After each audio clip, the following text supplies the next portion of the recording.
ఆ ఛానల్కి స్వాగతం. చూస్తున్న వీక్షకులకు ప్రేక్షకులకు ప్రియ కాళ భైరవ భగవద్బంధులకి స్వాగతం పలుకుతూ మమ్మల్ని ఎంతగానో ఆదరిస్తూ ఉండబడినటువంటి ప్రియ సోదర సోదరీమణులకు అందరిపైనను సనాతన ధర్మ సంరక్షకులకు జ్యోతిష్య అభిమానులకు అందరికీ కూడా స్వాగతం పలుకుతూ ద్వాదశ రాశుల్లో గ్రహ గమనాన్ని ఒకసారి వీక్షింపచేద్దాం.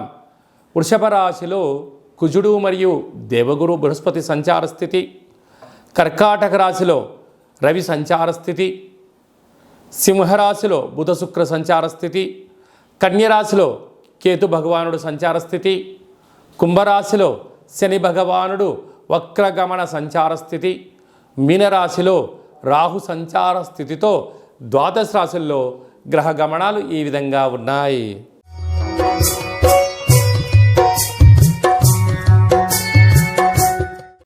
ధనుసు రాశి వారికి ఆదివారం అమావాస్య పుష్యమీ నక్షత్ర సందర్భంగా రవి పుషార్క యోగము, కాళ అమావాస్య యొక్క ఆశీస్సులు ఎలా పొందాలి, అలాగనే అర్ధాష్టమ రాహు దోషం ఉన్నప్పుడు అష్టమ స్థానంలో రవి సంచారం చేయనప్పుడు ఎలాంటి దోషం ఉంటుంది, వాటిని ఎలా తొలగించుకొని అద్భుత ఆనంద సిద్ధిని పొందాలో ఈ వీడియోలో సవివరంగా సంపూర్ణంగా తెలుసుకుందాం.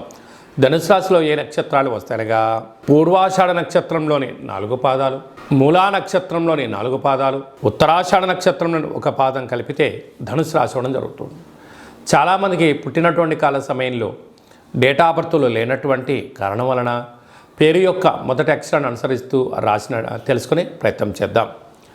ఏ, యో, బా, బి, బు, ధా, బా, డా, బే అక్షరాల వారందరూ కూడా ధనుసు రాశి జాతకులే.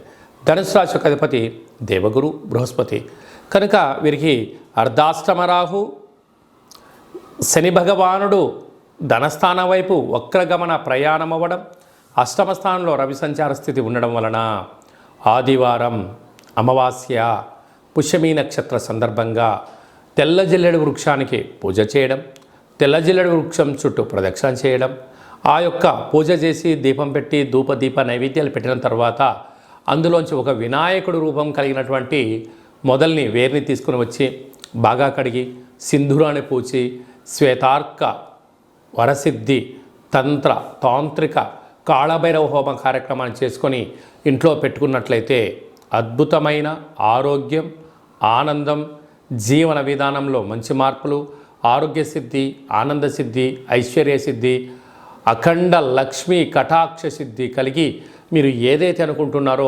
అన్నింటా విజయం మీ సొంతమవుతుందని చెప్పి గమనించాలి. కనుక ఈ అమావాస్య అష్టమి తిథి ఎందున వీలైనంత వరకు మీ జన్మ నక్షత్రం రోజున అష్టమి అమావాస్య రోజున దూర వాయు జల ప్రయాణాలు పెట్టుకోవద్దు. వీలైనంత వరకు చర్చలు, సమావేశాలు, వ్రాతకోతలు, క్రయ విక్రయాలకు దూరంగా ఉండడం ఉత్తమోత్తం. యంత్రాలతో, ఆయుధాలతో దయచేసి సెలగాట మాడద్దు.